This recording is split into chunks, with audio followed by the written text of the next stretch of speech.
Chelsea fans, we are back. We are back once again. I'm not even kidding you. I hit the end record button about 10 seconds ago on my last video, and now we are going to get into the transfers. I was going to put them in the last video, but I'm like, you know what? Let me make this 2 videos so I'm not talking for 30 dang minutes straight.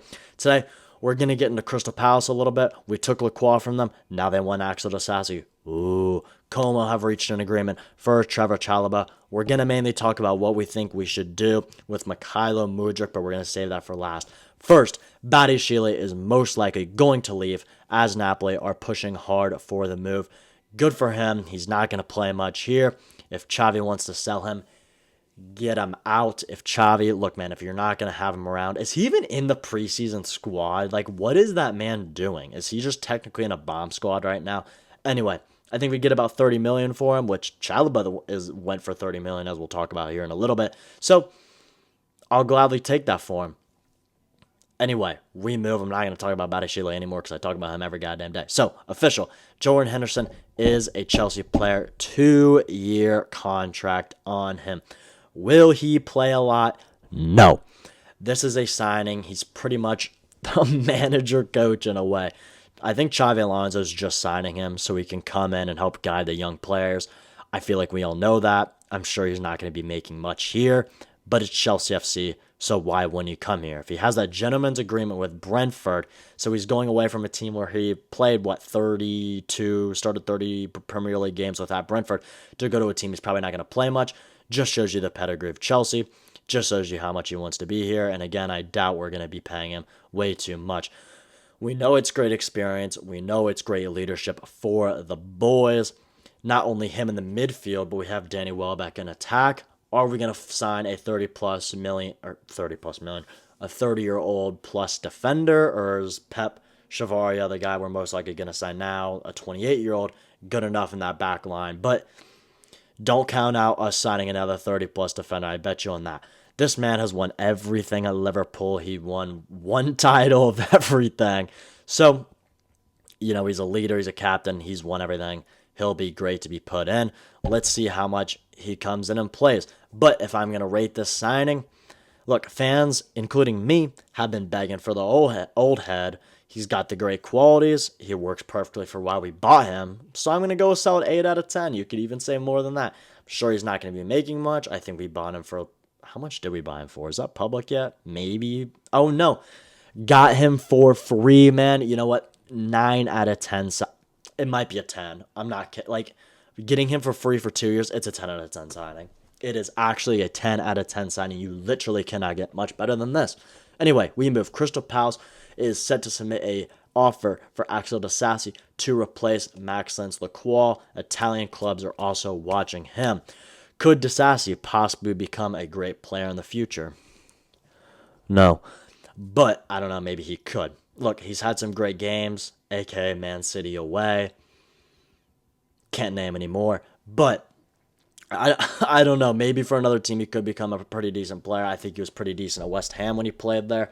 So, Disasi, go be great somewhere else, man, but it's just not going to happen at Chelsea. I wish him all the best, He's had, he had the respect of me a little bit when he jumped into the fans at Crystal Palace. That was about all he did for the, 2-3 seasons he was here.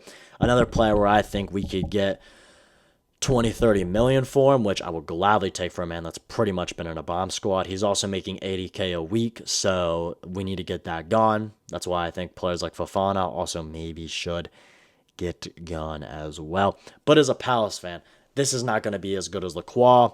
But for 20 million Palace fans and just Palace in general, it's a pretty good signing for them.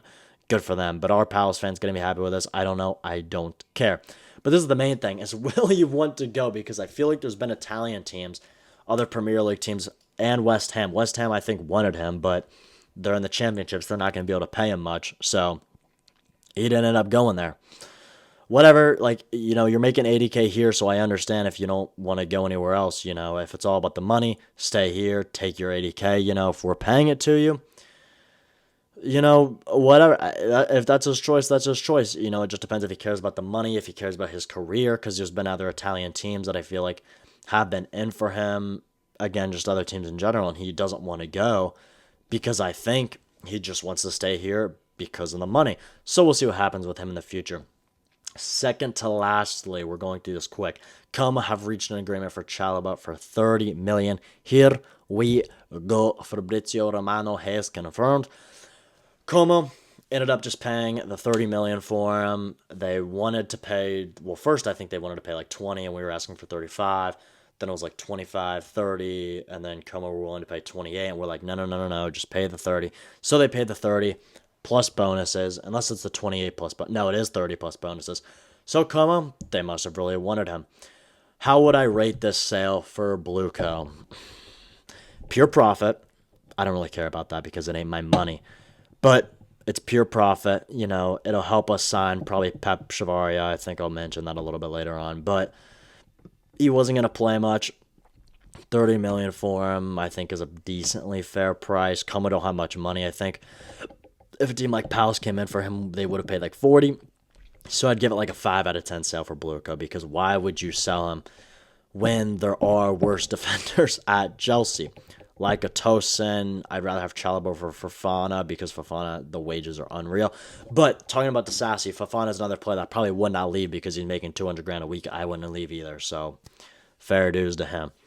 Look, so again, I understand the pure profit, but he's just like over Tosin, man. Like I'd rather you basically get the pure profit from Tosin because Tosin, was we bought for free, but it ain't my money. So I think this would be good for his career, playing the Champions League football. I'm happy for him. Great leadership under a great manager, Cesc Fabregas. Hopefully Cesc stays there. But, the team, he's joining a team that has climbed the ranks. So will we regret this? I really don't think so with how many players we have. Again, he wouldn't even start here. He'd be like a fifth, sixth string. And with Xavi Alonso as the manager, if we had other managers, maybe I'd regret it. But now that we know that Xavi has a big say in the types of manager or types of players we're selling and signing, I think it's going to be all right. If this was Maresca or Liam Rosina and we sold Chalobah, who knows if he would have even wanted to get rid. If it was still Maresca, who knows if he would want to get rid of Chalobah. Anyway, Xavi Alonso, he brings in the right players, so we know he's selling the right players. Will we go and use this money for anything? We're getting to the point where we've signed so many players that we do need the money for new signings, so I think this will help us get the Pep Chavaria dude. I'm still probably saying his name wrong, but whatever. So if that's the case, at the end of the day, it's a good upgrade because Pep will cost us about 30 million. Pep will probably start a lot more games, but at the same time, with Pep, if you're going to sign a player, why not go get a Lewis Hall? But whatever, it ain't my money. Lastly, we're going to talk about the big subject here. Chelsea have been approached by a number of clubs over a deal for Mykhailo Mudryk. Frank Lampard wants him at Coventry. 2 other Prem teams are interested. And 3 from Europe also. Does he stay? Does he go? Or does he go on loan? We're going to talk about all the option here. We're going to talk about all the options. Mudryk staying would most likely not be great for his career. Little playing time under Rodgers. We just bought for 117, mate. You're just not going to play over Rodgers. Even a player like Gittins, who has started so brilliantly in preseason, look, you're just not really going to be playing over them. Whatever. Not match fit, and he might not be for a while, so how rusty is he going to be? I guess we'll see in training. So I think a loan to Strasbourg, he stays under the Blueco umbrella.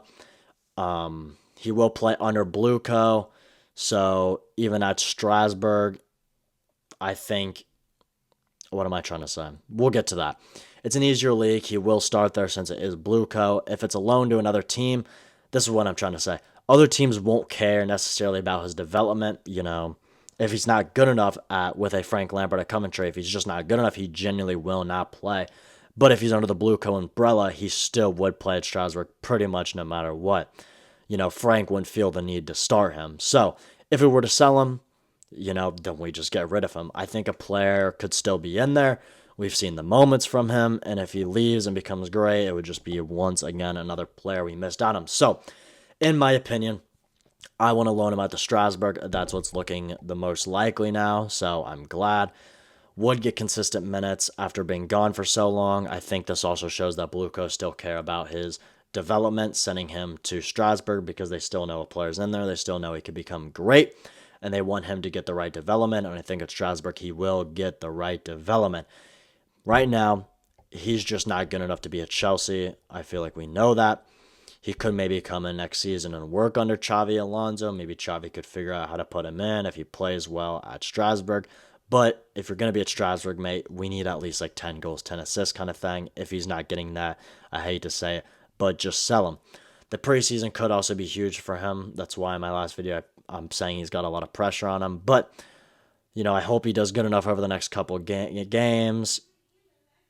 Could we hold him? The good thing is with Strasbourg, sorry, excuse me, I can't figure out what I'm trying to say. The good thing is about Strasbourg, if we send him there, we could hold off until the very end of summer after the preseason to see if we still want to see him to Strasbourg. But other teams like Coventry, they're going to just move on. While Strasbourg, we can literally wait until deadline day to loan him out. If it doesn't work then, after we loan him out, we could sell him. But this could be the biggest comeback in Chelsea history. Hope you guys enjoyed this one. If you made it this far, like and subscribe just for Mykhailo Mudryk. The more subscribers we get from this video, the amount of likes we get from this video is the amount of goals Mykhailo Mudryk will score at Strasbourg. And I will see you guys all in the next one. Peace.